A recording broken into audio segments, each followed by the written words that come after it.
Welcome back to World Crisis Radio. Now, we've got, if you look at Fire Dog Lake, a blog which was pro-Obama, although they were late to join the Obama bandwagon.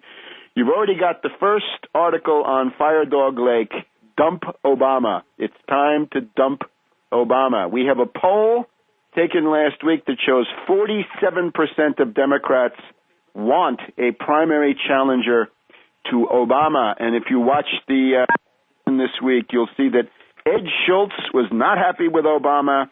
He wants Obama to be a fighter, not a uniter. This is, I think, psychologically just about impossible. Even Olbermann, normally a true-believing acolyte, is now saying that Obama is wrong to seek to essentially sacrifice his own views because of the need to cooperate with reactionary Republicans who will never cooperate. So we've got a situation where the earth is beginning to move under Obama's feet. The possibility of a primary challenge is there. And as I said before, Obama is simply incorrigible. He will not change. He's a Wall Street puppet. This will not be altered. And therefore, we got to look for remedies. And one of them, I guess, is put the pressure on Congressman Darrell Issa of California, the new incoming head of the House Government Operations Committee, the guy with the subpoenas. Subpoena Obama's birth certificate. Let's get to the bottom of this once and for all. And for further updates on this cause, let's go to Philadelphia and Phil Berg, the distinguished attorney who was the first to raise this issue at the Supreme Court in August of 2008. Welcome, Phil.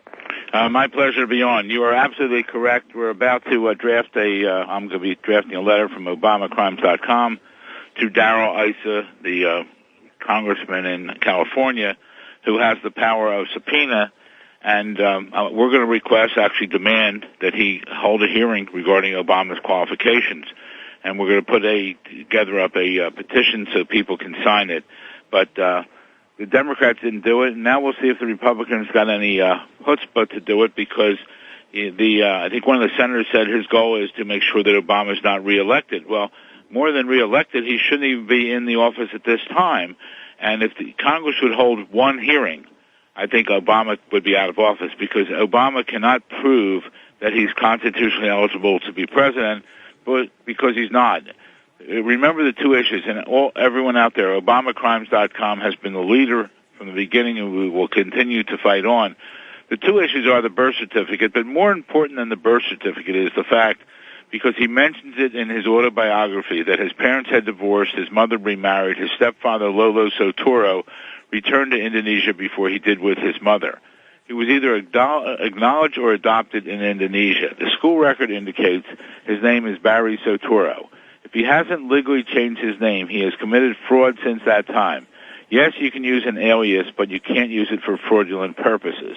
Now, it's going to be very interesting on his little expense trip that he's going now, and I'd really like to know the exact numbers, but I heard an increase. I heard he was taking 2,000 people with him. He's left today for India and other places, but now I heard the numbers up to 3,000.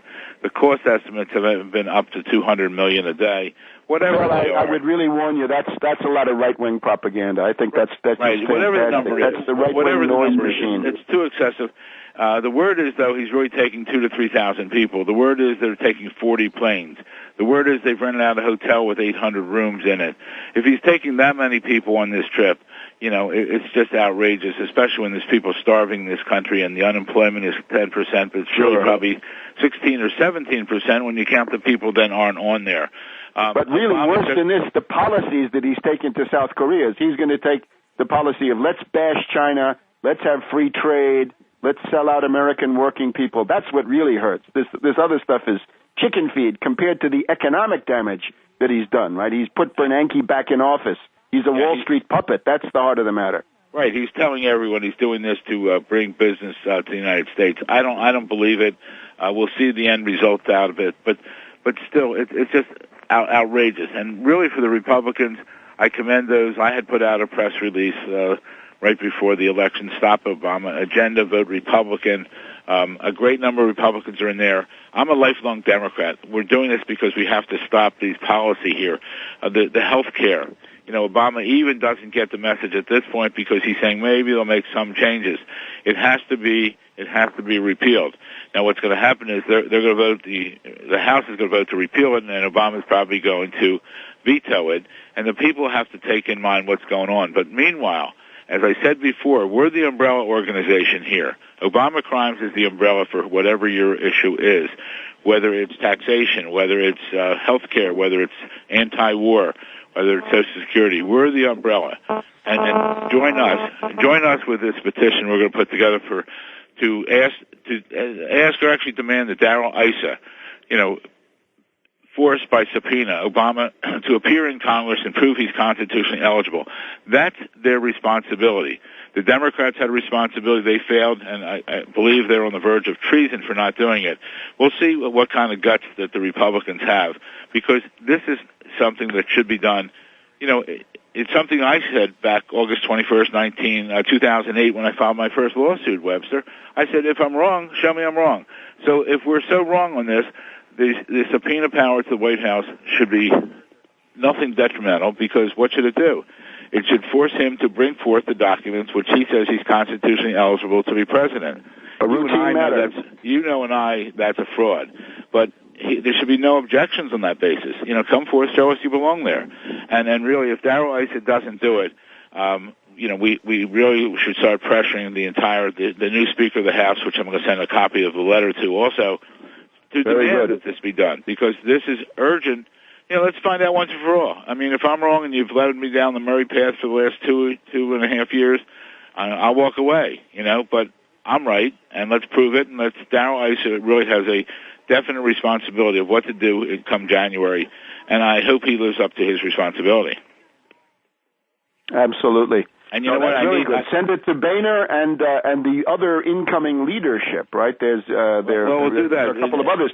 How about Eric Cantor? Eric Cantor, Congressman of Virginia, the incoming majority leader. And then we have this question, will the head of the House Republican Conference be Jeb Hensarling of Texas, the establishment candidate, or will it be Michelle Bachmann?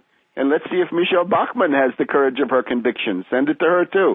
She might become the head of the House Republican Conference. I guess we won't know that for some weeks now. But indeed, this is the way to hold these Republicans accountable. What are you really made of? Are you just a bunch of Wall Street puppets, as some say, or are you authentic representatives of the national interest? If you are, you've got to clarify this constitutional crisis around Obama. And the thing is, and for your listeners to know that I work closely with you, Webster. I had sent you an email, maybe you didn't get it yet. Please send me some response back, so some input as to the contents of this letter, because I appreciate your direction. And this is very important for the people out there, that we're going to really call the bluff on the Republicans, see if they really care for us, or see if it's what I've said about most members of Congress.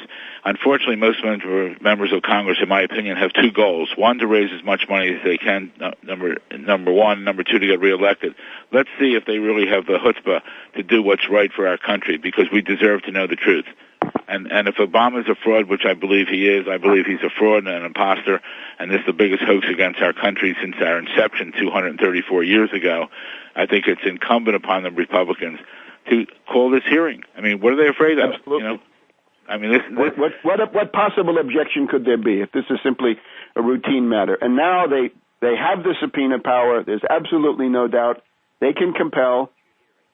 Subpoena Duchess Takum, bring the document with you. You subpoena the Secretary of State of the state of Hawaii, I guess, who says she saw it and it's there. Well, if it's there, then bring it to Washington, put it on the table, and the issue dies essentially, at least most of it dies a natural death. There is this Indonesia question. You could also have a hearing about that. That would be easy. Anyway, keep in touch, Phil, and go after Issa and Cantor and Hensarling and Bachmann and the rest of them. And we'll see you next week. Very good. ObamaCrimes.com.